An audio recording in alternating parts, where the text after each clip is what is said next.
Hello? Hello everyone. Today we will continue to look at the Red Hat Certified Engineer exam questions.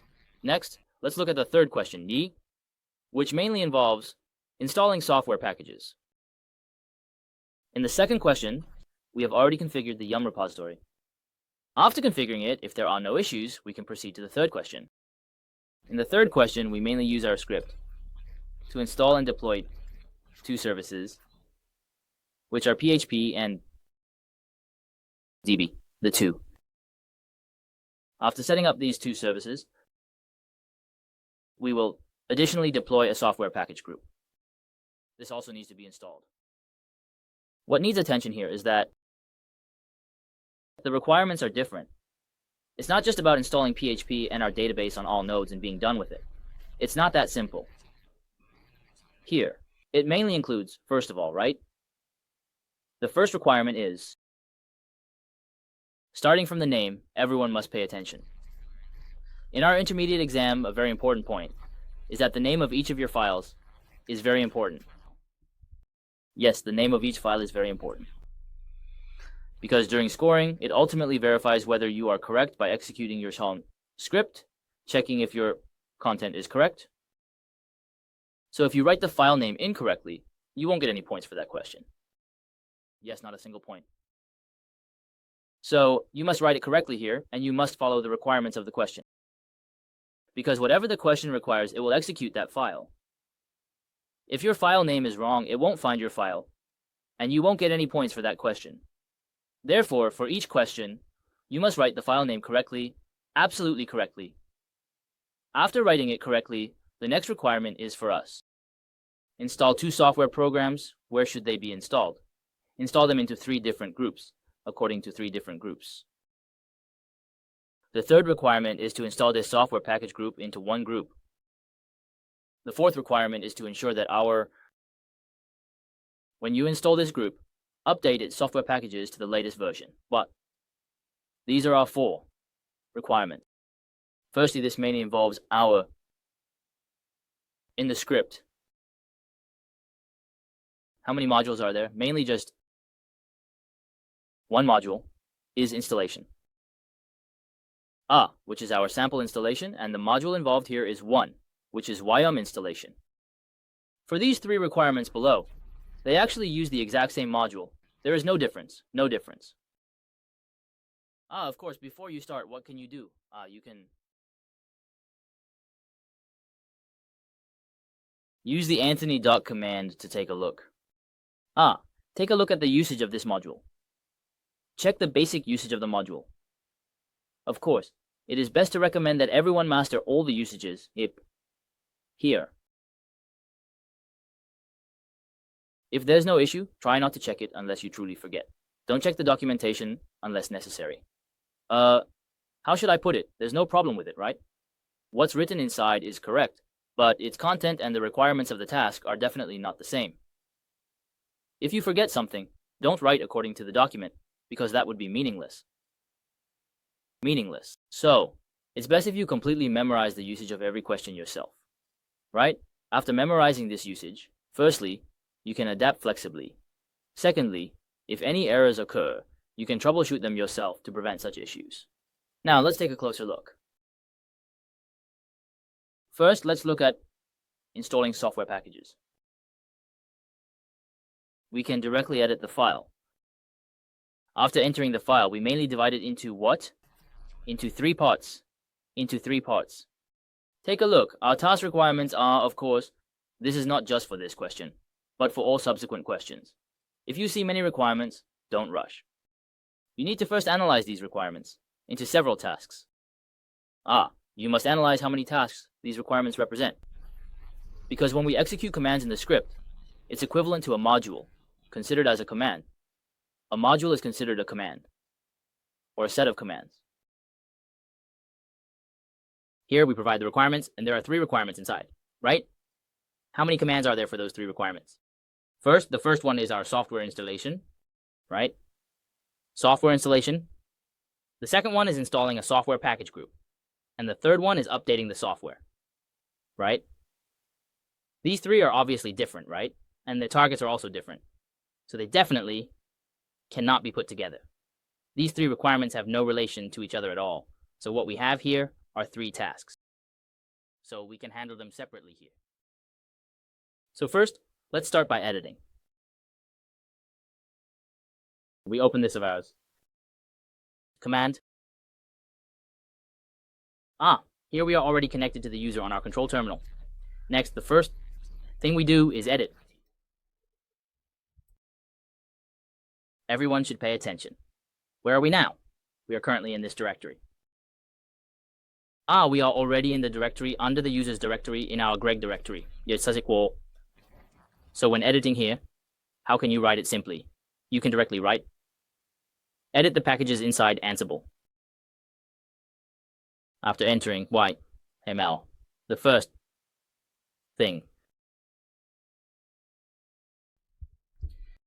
we need to divide this into three tasks. So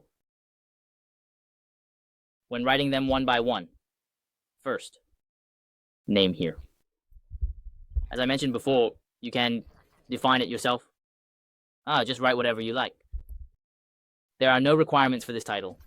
There are no specific demands about it. You can write it however you think is appropriate.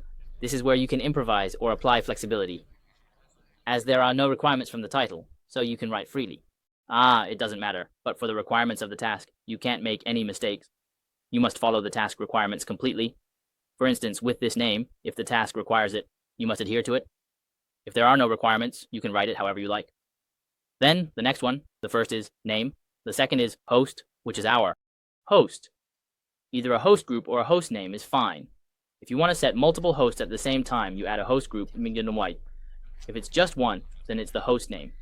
Here, the task requires us to. Comma, test, comma, prod, a total of 3.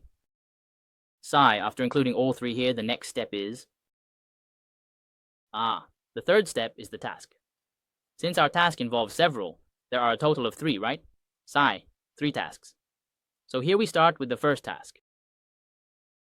Let's write it first. Install. What is it? Here. If you differentiate, it's actually quite simple. To differentiate, you can directly use what? Use this. Of course, we have actually already differentiated above. Since we have 3 tasks in total, you can number them 1, 2, 3, like install 1, 2, 3, and that way you can differentiate them. Or if you want to write more details here, that's fine too, right?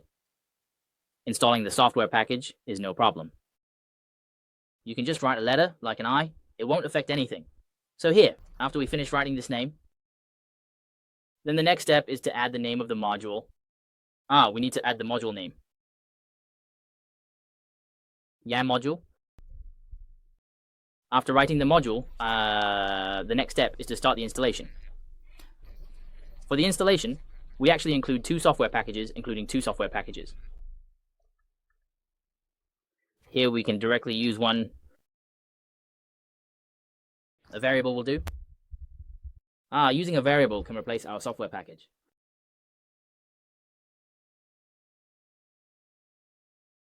Alright, this is our name. But within this name, we use the variable packages to replace it. So next, we need to explain what this variable is. Actually, who is the variable? Just explain this packages.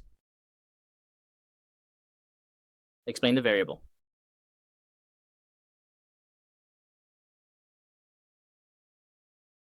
Okay, let's write down the names of the 2 software packages required by this task here. Make sure not to get the names wrong. If you do get the names wrong, it's usually easy to spot because it will give an error during installation. Generally, some software package names are similar, but not all are almost the same. If you make a mistake with 1 or 2 letters, it can easily lead to a direct error. So the impact here isn't particularly significant. Next, let's take a look at what to do after defining this variable. What's the next step? That's the next task. Actually, by this point, the first task is already completed. Because here we can see that for the installation, it requires us to install. phpMLDB is installed, right? As for the objects, these 3 groups are fine. So actually, the first task is already done. The reason we actually divided it into 3 names is simply because each name has different requirements for the group. If, for example, this problem later on, some problems are just like that. If it has uniform requirements, for example, if the objects required for the group are the same, like if these 3 tasks are for these 3 groups, then we only need to write the name once above. And then for the task below, we write list 3 names here, aligned with 3 names here, which means 3 tasks. But if this time, because the objects are different each time, we need to separate the names from the beginning. How do we separate them? For the second task, we write it like this, and here we need to start from the top. After starting from the top, when writing the second name, if your object is the same, then you just list the name below, which means, well, this indentation belongs to this entire task.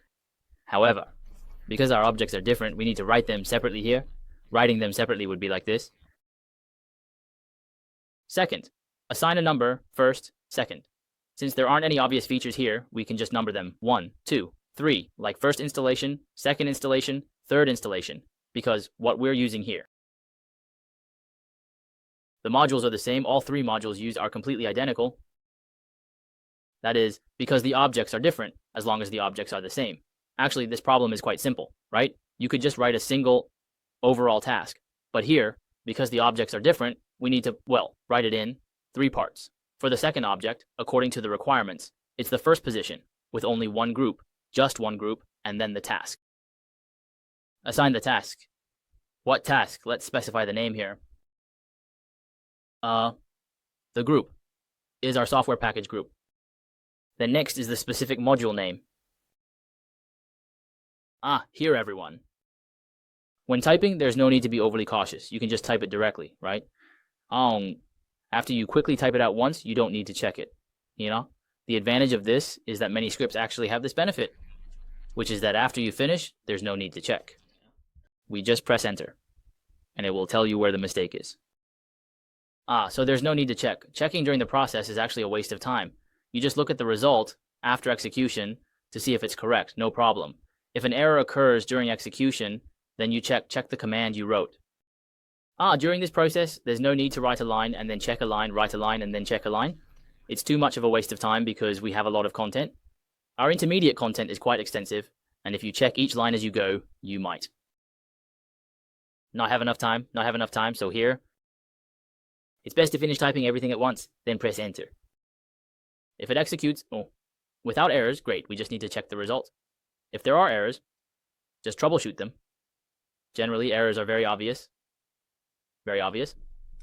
So, save some time once we become very proficient, even if there are errors, right?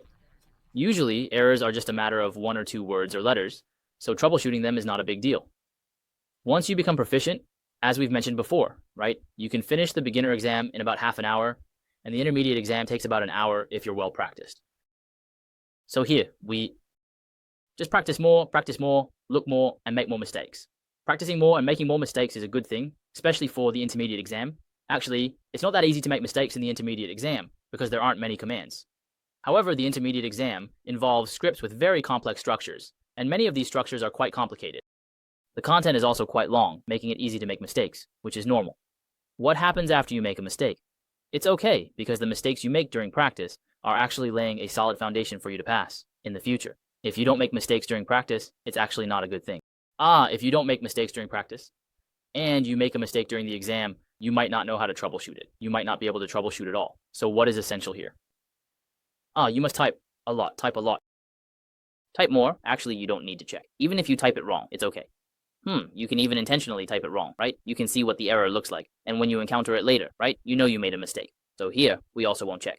In a moment, we'll execute directly, and if we encounter an error, we'll troubleshoot it live for everyone. This way, it actually helps everyone a lot, especially in terms of certification, like setting up for experimental certification. The questions are relatively fixed, and the key is not about the question bank. What is the key then? It's about your ability to adapt and troubleshoot during the process, in case you encounter an error. The ability to troubleshoot is very important, especially for us, since we are dealing with purely experimental questions. This becomes even more crucial. So here, what is the second name? Let's get back to the point. The second insider information here is about installing a software package group. Generally, this isn't installed often. In most cases, actually. When we install software, right? If we need to install a software package group, it's relatively less used. Here, the requirement for the software package group is specified in the question. You can just write according to the question's requirements, or you can simply copy it. At this point, it's a software package group required by the question.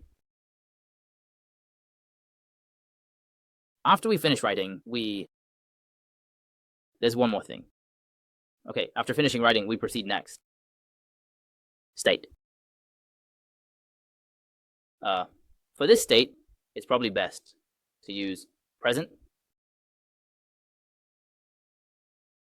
For the state, ultimately use present. Okay, this print means install, it means installation. Alright, the second task is completed. For the third task, continue writing based on this. Nickname. We label it as number 3. Or say, do you all remember the sentence I mentioned earlier? It's about if your object is the same, right? Our name can be merged. Can you write it separately here? Yes, you can. Writing it together actually saves a bit more space and time. So here, we choose not to open a third one, but instead, directly under task. Write name. Because our object is the same, the third requirement and the second requirement both pertain to the first group. So we can directly set it up here. The requirement of this task is to update. The third requirement is to update. Update what? Update all the images? Okay. For updating, what we use here is, what is it still? It is still our young. Updating and installation are both handled by it. It is responsible for both. Okay, what's next? Let's write name followed by a colon. Because here we require all of them. Since everyone is included, we directly write an asterisk here. Then, as per the task requirements, it also asks for the latest version. So we add latest here. Okay, this is the way to write the third question. Overall, it is actually divided into 2 parts. Then just pull it up and down. Overall, it's divided into 2 parts. For the first part, because our required group is 3, we need to separate 1. For the second part, the elements of the group are based on the second and third requirements, so we can merge this task into 1. In this way, what did you actually write less of? You actually wrote 3 lines less. You wrote less of the name and less of the host search task, right? If you were to write it normally, you would have to write these 3 lines and then write the following, saving some time. Here is the situation for our second question. Let's execute it. Here. It's not over yet. If you execute it and there's an error, we still need to debug it. Are there any specific errors? I'm not sure because I haven't looked closely, as it's not necessary. So, let's execute it here. Up to now, we have just run it, and here we can do it like this. Let's go directly to the directory, which will make things easier in the future. Later on, when you type, you can do it directly under the NS directory.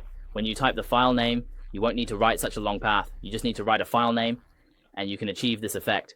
Then let's proceed to edit it. Instead of editing something that's already been edited, right? Then we can just execute it directly next. Run that file we just mentioned. Output, error message, and of course this is not an error message. Output message. It's not auspicious if the first report goes in, right? Let's just press enter.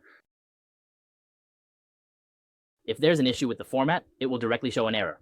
If there's no immediate error, then your content format is fine. Next, it mainly depends on whether there are any error messages in the content, and any errors mainly depend on what you've installed. The specific parameters, that is the correctness of the specific parameters written. Since there are no errors here, it means our entire file structure is completely correct. Okay, the first half of the first step is done. The second part is about whether the names of some of your packages, parameters, etc. are correct when you install them. If there is an error, it will report an error here. If it is correct, it will also turn yellow. Note that below it turns yellow. Because starting from the first one, what is it actually doing? It is in green, and what is it doing? It is matching the host group. After critiquing the host group, didn't you divide it into 3 groups? 3 groups, right? The 3 groups are respectively node 1234. After dividing into 3 groups, it actually selects these 3 groups first, the 4 hosts here, and then starts installing the package on them. It's already being installed. Here, as soon as node 1 is mentioned, it succeeded. Change, right? It changed and it has been successfully installed. Next, we wait for 234. After everything is installed here, it turns into 4 yellow ones. Then, moving on to the second task here, it takes a little time, which is normal. Why? Because of this. For Android software here, we need to install 2 pieces of software, PHP and another one. These 2 pieces of software are actually quite large, especially PHP, which has a lot of components. So it's quite normal for the installation to take a long time. Why are we installing these 2 pieces of software? Because later on, what are we going to do? We're going to create websites. It's about creating a small website, and then we will do load balancing and some other operations based on this website.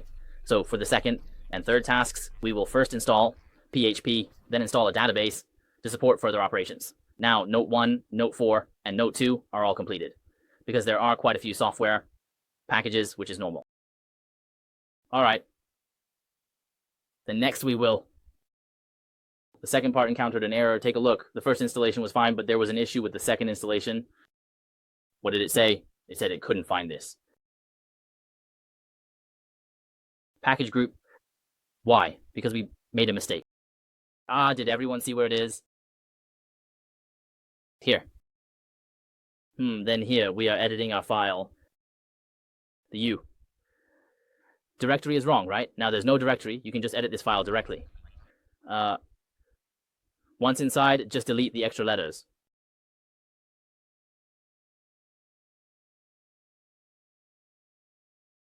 And there's one here. There's one here, right? Okay, save it. And after saving, execute it again. Since we have already executed the first part of our installation before, this time it will be slightly faster. The first part doesn't need to be installed again, eh? So it won't be installed again. It will install the second part. Everyone should note that the Ansible error occurs after it reaches a certain point. It usually stops. You see it stopped here just now, right? Now it has started installing here, and it ended here. This is basically our situation. The third part, why hasn't it moved? Because it is already the latest version, so it doesn't need to be changed. It doesn't need to be changed. In this case, because this is about updating everything, and since it was already the latest software, there was no update here. You see, it didn't update, it's green. But this one that was installed is yellow. Now this one above, hey, this installation, right? The first time we did it, it was yellow, and the second time it turned green. Why? Because the first time it was actually installed, and the second time, what was it? Hey, it just meant to check, right? It checks if it's installed, and if it is, it won't proceed further. This is our basic situation. Once this is okay. It's best to verify again. Usually at this point, there shouldn't be any issues. About 80% to 90% of the time, there are no problems. However, in case you encounter any other detailed issues, you can use commands to check if your results are normal. For example, here we have 3 groups, right? With 3 groups, we can check them together. And for checking, we can use. For example, we can use a command. By using the rpmq command, we can check whether the 2 installation packages have been successfully installed. Okay, no problem. They are all installed. It's a relatively new version that's installed. A relatively new version. Alright, after installation, next. There's one more thing to check, which is, let's check the individual DV here. By using the group list command, you can see which groups are currently installed. In there, you can find the one we just mentioned, right? No problem. Another thing is updating to the latest version. How do we solve this? Or how do we verify it? This seems a bit difficult to verify, right? It's all the software packages. I can't possibly check each package one by one, right? Of course not. But what can we do? We can use a command, right? Let it update once. And if it doesn't update, doesn't that mean it's already the latest version, right? So we use yum update. Okay, if it says nothing to do, it means everything is already updated to the latest version, so there's no need to install anything else. So that's our third topic. The main thing to pay attention to in the third topic is actually during the writing process. Pay attention to the package names. You see, I just made a mistake with the package name, and if you make a mistake elsewhere, there will be a very obvious prompt. But if you get the package name wrong, you have to check it yourself and discover it on your own. Well, this is the basic situation of our third topic. After completing it, remember to verify it, make sure to check each option. Because for the later questions, how should I put it? If there's an error in the later questions, it might be too late to verify. Some questions might not be affected by the previous one, but by the one before that. If you only discover a problem after doing several more questions, it becomes very difficult to troubleshoot. Quite difficult indeed. So, make sure to check each one as you go, and only move on after confirming each issue is resolved. This concludes our content for today. If you need the complete question bank, you can leave a comment below to purchase the most stable question bank at the best price. That's it for today, everyone. Goodbye.